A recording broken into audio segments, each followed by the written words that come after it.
E vamos falar sobre o quê? Sobre mídia. Vamos falar justamente sobre isso com o Luciano Pires, que é profissional de comunicação com mais de 40 anos de experiência em marketing e comunicação, além de um baita podcaster. Bem-vindo, querido. Bom dia, boa tarde, boa noite. Esse é o meu bordão desde 2006, né? Ó, dá pra ver bem Muito aqui. bem, muito bem. Tá pegando, tá pegando. Muito bom, Gente. né? Muito bom estar aqui com vocês. Eu quero dizer que eu tenho essa camiseta também. Só que eu acabei de ganhar, tá? Por isso que eu não estou vestindo, pra ninguém achar que eu sou uma pessoa excluída. Mas o pessoal fala, essa é a diferença entre sexos. O homem pega, enfia a camiseta e tudo pronto. É isso. A mulher, eu preciso fazer um look. É, exatamente. E como eu não fiz o look, então não vou colocar. Mas faz parte, Nem né? botei no sal também, que tem aquele negócio de botar no sal. Né? Pra Botar não no estragar, sal? pra não sei o quê. Não, eu não Só tenho pra isso, gente- não. Ó, Não tem isso não aí? tem Eu já esse ouvi rolê. esse papo aí. Então essa é coisa da minha família. É Que coisa bota da no sua sal família, pra isso eu poder não tô tirar a falando. cor do negócio antes de lavar, não tem um negócio dele. Então, só... Cheio disso, E mãe, não. isso é só coisa tua, né? Mãe, às vezes até é coisa eu que não tô sabendo. Ô, Luciano, eu não vou nem me atrever a explicar tudo que você faz, os livros que você já escreveu e os podcasts que você tem, porque você vai saber fazer isso muito melhor que eu. O que você faz hoje profissionalmente, Luciano? Vocês têm tempo? Hoje eu sou profissional de comunicação e a raiz do meu trabalho, eu tenho uma usina de produção de conteúdo que eu mergulhei de cabeça nisso em 2008, né? Até então eu era executivo de uma indústria de autopeças, fiquei 26 anos como executivo nesse mundo corporativo. Em 2008 entrei para valer naquilo que eu chamo do Café Brasil, né? Que é a minha empresa, né? O Café Brasil Editorial. Eu cheguei aqui, tua produtora veio me oferecer um café. Olha, você entende de café? Eu falei, não, meu café é outra história. O Café Brasil é um conceito, né? E o conceito dele é o seguinte, dá uma paradinha, vamos tomar um café e trocar uma ideia? Esse é o conceito da editora, né? E ali eu tenho um núcleo de geração de conteúdo que depois é distribuído de vários canais, várias formas. Então as pessoas quando olham, você é um podcaster? Não, o podcast é um canal de distribuição. Palestra é um canal, podcast é um canal, livro é um canal, revista é um canal, mídia social são canais, né? Mas o núcleo é uma produção de conteúdo que eu faço desde meados dos anos 90. Então, quando a internet começou, que era discada, aquela coisa toda, eu comecei já toda semana a publicar um artigo que eu mandava por e-mail para uma listinha de 200 pessoas que eu tinha um e-mail. Olha. Mas isso lá no começo, né? Mas Chamava artigo de quê? ICQ, chamava ICQ, era uma coisa maluca na época lá, né? E de lá pra cá eu nunca mais parei. Então toda semana tem alguma produção. Sobre que tipo de assunto eram esses e-mails? Cara, vida. Vida. Vida. Suas reflexões. Vida. A minha origem é cartunista. Eu comecei como cartunista. Eu tava em Bauru e falei, quando eu crescer eu vou ser um grande cartunista brasileiro. E não era um cartunista de economia ou de política, era um cartunista social. E o cartunista olha o mundo e faz piada, né? E aí não tem problema. Você quer que eu faça um cartoon sobre usina nuclear? Eu faço. Sobre física quântica, eu faço. Eu não sei nada de física quântica. Mas eu sou capaz de, como alguém que tá olhando para aquilo, criar uma piada a respeito, né? Um crítico a respeito. E a hora que eu comecei a trabalhar esse material todo, eu falei, cara, eu não vou me fixar como analista disso ou daquilo. Eu sou um cartunista. É o assunto que pinta. Se me interessa muito, eu mergulho profundamente, vou ler a respeito. E aí eu designei meu trabalho como iscas intelectuais. Então, se perguntar o que eu sou um personal trainer de fitness intelectual. Minha função é ajudar as pessoas a manter o cérebro em forma. E eu quero dizer que tem funcionado, porque li Merdades, eu amo esse nome, tá? Que fique Não, o claro. nome é maravilhoso, né? Merdades e Mentiras, livro do Luciano Pires. E eu indico a todo mundo que faça a mesma coisa. Porque ele fala justamente sobre o tema sobre o qual nós falaremos aqui, que é mídia. E como essa mídia muitas vezes pode ser arenosa. Tá quentinho, hein? E difícil. Tá saindo do forno, hein? Tá Saindo do forno, agora. pois Foi. é. Mas antes de nós falarmos do conteúdo que está aqui, Luciano, comente conosco sobre o seu podcast Café com Leite. Então, eu tenho lá, hoje eu faço, cara, eu sou um maluco, né, com produção de conteúdo. Hoje eu publico 5 episódios de podcast por semana. Saem segunda e sexta, quarta e quinta. Toda semana tem um episódio. Então é o Cafezinho, que é um episódio menorzinho, que eu criei um podcast para ser um canal de distribuição diferente do podcast, que é o WhatsApp. Né? Então eu criei um negócio para ir para o WhatsApp. No fim ele vai para o WhatsApp, redes sociais, YouTube e tudo mais, que é em vídeo. Eu comento, eu leio um texto e aí faço um comentário do texto. Dá 8 minutos, né? Que aquilo é uma estilingada. Se ficar muito legal, ele pode se transformar no Café Brasil, que aí é maior. Tem 30, 40 Você minutos de joga a duração. isca, Jogo a isca Se der e certo, aí o assunto é legal, eu vou continuar vira pescaria. e vou fazendo. Repercutir, sim. E aí com o tempo, eu fui trabalhando esse processo todo de ajudar as pessoas a Despocotizar o Brasil. Né? Começou lá em 2004, quando eu lancei esse livro aqui, Brasileiros Pocotó, Reflexões sobre a Mediocridade que Assola o Brasil. Nesse livro aqui, em 2004, eu estava dizendo o seguinte, falei, cara, tá complicado, eu ligo a televisão, só tem porcaria. Não tem nada que preste em lugar nenhum. Se isso ficar assim, nós vamos criar uma geração que lá na frente vai estar um horror. Profético. As ilustras são suas também? São. Os cartões são meus, são. E aí, esse livro nasceu e a partir dele eu criei esse conceito todo do despocotizar o Brasil. E o Pocotó era da música da Eguinha Pocotó na época, né? E fiz um trabalho muito grande, eles são desde 2006, eu comecei em 2006, então eu tenho 1.600 episódios de podcasts aí. E uma coisa sempre me incomodava, eu só falava com adulto. Sempre foi com pessoal jovem, adulto, mas a faixa média ali era 32, 33 anos, até porque o meu tema é um tema, digamos assim, mais adulto, tá? Ninguém vem aqui pra dar risada, pra ver piadinha. Eu venho pra trazer temas que são pesados, né? E eu tinha um sonho de transformar isso em alguma coisa infantil. Como é que eu faço pra pegar um tema desse que é complicado e faço pra criança? Por quê? Cara, a turma tá fazendo a cabeça da molecada jovem. E eu tô aqui falando com o adulto, já tá torto. Esses caras já eram. Eu não consigo mais mudar a cabeça dessa turma. Mas a garotada dá pra mudar. E eu tinha um projeto que um dia eu vou fazer. Mas nunca deu tempo, né? E aí, nesse ano, tem a Bárbara Stock que trabalha comigo, né? Ela faz a parte das mídias digitais. Ela, cara, vamos. Eu falei, cara, não sei se vai dar. Aí ela sentou na frente do microfone e fez uma leitura do texto, né? E a hora que eu ouvi, falei, cara, tá aí, bicho. Né? Porque todos os podcasts eu apresento. E pra esse infantil, eu falei, cara, eu não vou botar um velho falando pra criançada. Eu queria uma coisa diferente. Eu queria uma mãe conversando com o filho. E aí ficou naquela, mas vou trazer uma locutora profissional. Quando a Bárbara sentou, e ela nunca fez locução, ela falou no microfone, eu falei, cara, é isso. Peraí, essa é a voz, é isso aí. E aí a gente fez um episódio piloto onde ela fez um podcast do jeito que eu faço Café Brasil, que sou eu sozinho. Sempre fui sozinho, né? Quais são os assuntos, assim? Então, ela publicou o primeiro, nós fizemos um sobre educação, que foi dirigido para pais, avisando que estava nascendo um podcast novo infantil. Publicamos a importância da educação, aquele negócio todo, e aí começaram a chegar os feedbacks de crianças. A moça fala muito.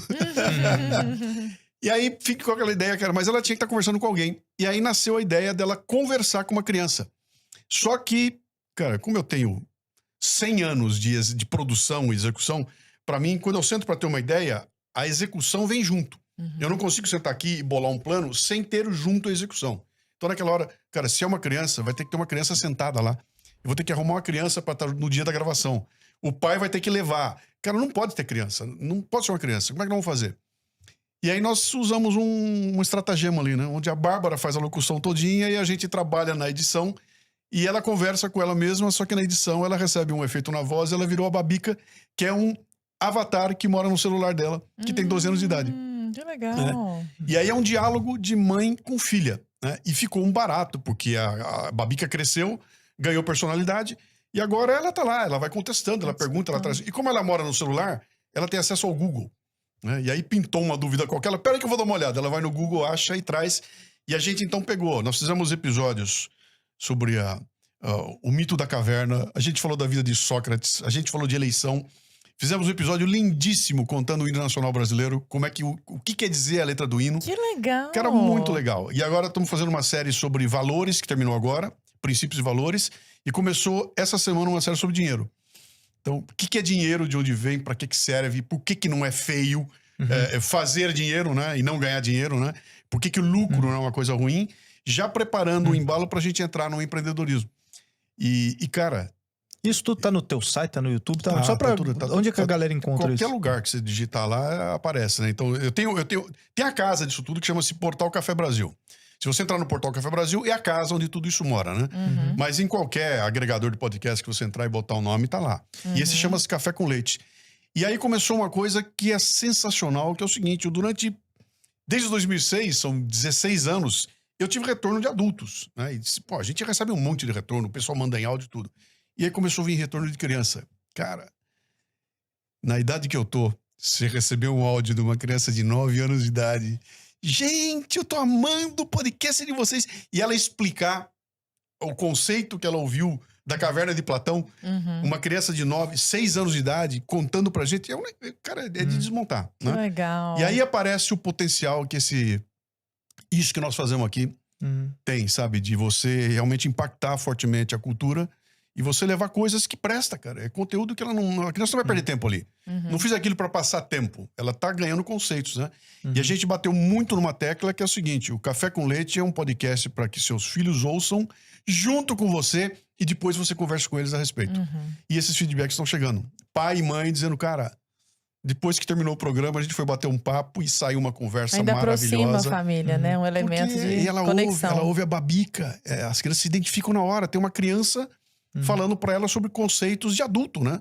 A gente fala de eleição, abre o programa assim, você tá vendo todo mundo falando, seu tio brigando com seu pai, esse quebra-pau no domingo, né? O que esses adultos tá acontecendo? O que é essa coisa ruim que é política, né?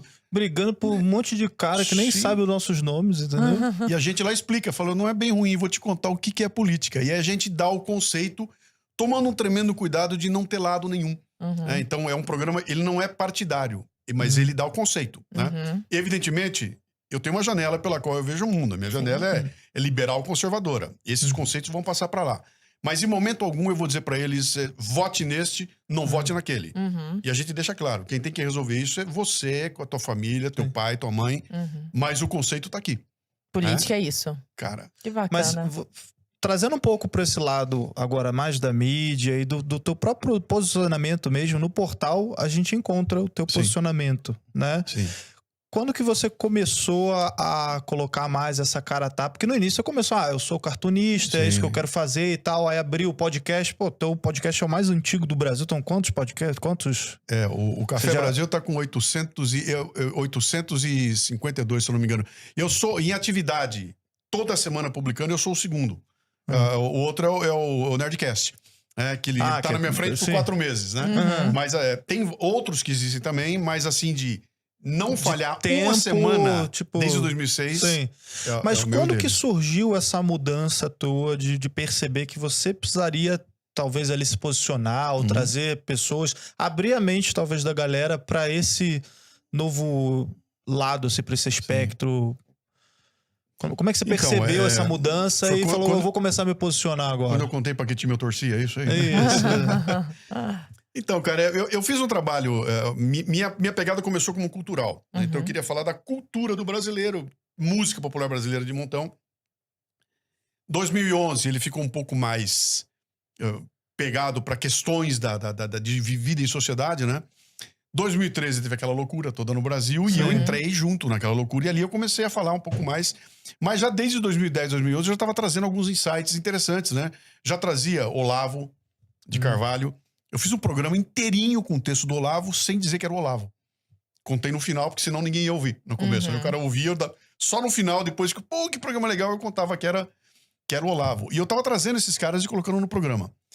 Quando chegou em 2014, que vinha a eleição Dilma e Aécio, aí eu chutei o pau da barraca, cara.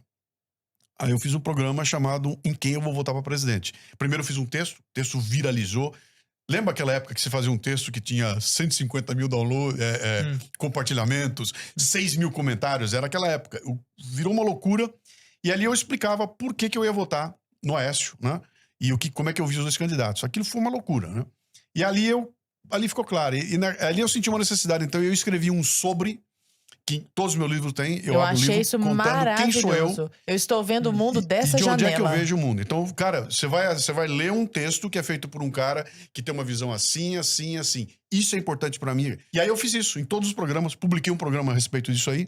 E a partir de lá eu comecei a trazer mais posicionamento. E aí, quando deu 2018, aí o bicho pegou, né, cara? Aqui, ó. O meu ponto de vista sobre o papel da mídia desde os anos 90 advém de um olhar a partir de uma janela localizada entre o centro e a direita. Sim. Isso está nas páginas iniciais. Sim. Muito mais próxima de uma posição liberal conservadora do que completamente desvirtuado progressismo de esquerda, que eu chamo de progressismo com C cedilha. Não se trata de defender uma posição política de me enquadrar neste ou naquele partido. Não tenho nenhuma ligação com qualquer partido ou corrente política. Sou um pensador independente, inclinado para o conservadorismo e disposto a seguir aquilo que acho certo, sem me deixar cegar por paixões que anulam nossa capacidade de discernimento. Ou seja, fantástico. Eu não tenho problema nenhum de sentar com você e você seja um comunista babão de camisa vermelha, desde que seja claro. Você não tá me enrolando, cara. Qual é o problema? Você tem uma visão de mundo eu tenho outra e nós estamos conversando de forma clara. Mas Sim. aí que entra a questão, Sim. que é o nosso assunto de hoje. Porque Da nós mídia. vamos falar hoje sobre mídia. Sim, E muitas vezes a mídia está te passando um fato, como Sim. supostamente um fato, mas na verdade ele é uma opinião Sim. vestida com a roupinha de um fato, né? Sim. Só que antes de nós entrarmos nisso, nessa falta de honestidade de muitos dos meios de comunicação, pra gente começar na mesma página, eu queria que você comentasse conosco o que é mídia. Admiro quem isso tem aqui. inteligência acima da mídia. Mas o que é mídia? Porque a galera fala grande mídia, então o Sim. que é isso? Pequena mídia, eu mídia vou independente. O que é uma mídia? Posso só terminar a pergunta dele aqui? Claro, achei que você ia terminar, desculpa. 2018, eu venho e faço um texto em que eu vou votar para presidente. E ali, cara, eu fiz um texto gigantesco, onde eu analisava a eleição, analisava todos os candidatos, chegava no final do texto com a conclusão de que o meu candidato seria o João Amoedo, que eu tinha recém-entrevistado no Leadercast. Uhum. E aí eu dava como é que chama? Eu dava um flip no texto. Ô, Porque eu dizia decepção, o hein? seguinte, falei, cara, pera um pouquinho, mas o João Amoedo, pra mim, naquela época, né? Antes dele ficar enlouquecido, antes dele sair de órbita, né? Eu falava, cara, ele pra mim é o melhor cara, mas ele é campeão de peso médio. A luta é peso pesado, cara. Ele não vai aguentar. E eu tô anunciando a vocês que eu vou optar pelo Bolsonaro. E aí eu revelei que eu ia votar no Bolsonaro. Eu tinha uma curva de download de podcast, 880 mil downloads por mês. Eu botei o programa no ar, caiu 300 mil downloads em um mês. Eu caí de 880 para 550 e nunca mais voltou. Pelo fato de eu ter revelado, e aí eu comecei a virar inimigo, cara. Aí começaram a me xingar, aí começou uma loucura toda, me acusando. Aquela coisa que o Brasil ficou doido.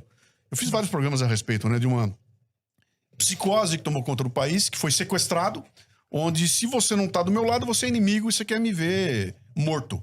E aí virou aquela loucura toda, né? Então de lá pra cá, um monte de gente me cancelou, passei a ser odiado por vários podcasters do Brasil. Cara, foi uma loucura aquilo lá. Ah, mas se tu não tem hater, nenhum hater, é porque alguma coisa você tá fazendo de errado. Pois também. mas não era assim, né, cara? Porque eu sempre falei, eu votei no Fernando Henrique Cardoso, nunca me chamaram de FHCista. Eu votei no Collor, não me chamaram de colorista. Eu votei no Serra, eu não era serrista.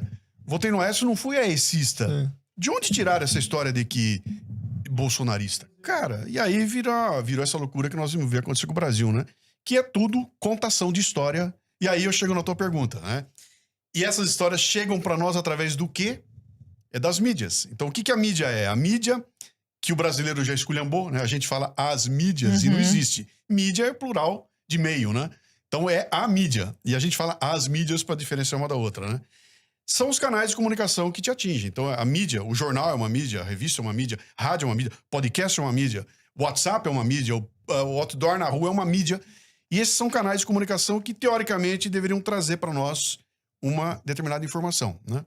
E aí, do ponto de vista técnico, é isso. Fim. E aí começa o outro ponto de vista, que é quem é que é o dono dela, quem é que decide qual é o fato que vai virar notícia, né? Quem é que escolhe qual é o enquadramento. E aí deu a vazão para esse livro, que começou a ser escrito nos anos 90. Tanto que você viu que tem um monte de exemplos antigo. dos anos 90, porque eu fui colecionando, né? Do Pelé. Muito bacana. Aquele é sensacional, aquilo. Então, o que acontecia? Naquela época, nos anos 90, que eu era gerente de marketing... Já tinha fake news naquela época. Cara, sabe qual foi a primeira fake news? Foi quando a serpente virou pra Eva e falou, pode pegar o fruto lá que o homem não vai dar bola, não. Começou ali a história, né? Então já existia, e eu me incomodava muito naquela época, porque eu trabalhava no segmento de autopeças, eu era o cara de marketing da empresa, e eu fazia muita comunicação com a turma, e eu ficava enlouquecido, porque eu atendia jornalista, passava um release pro cara, e o cara publicava outra coisa, né?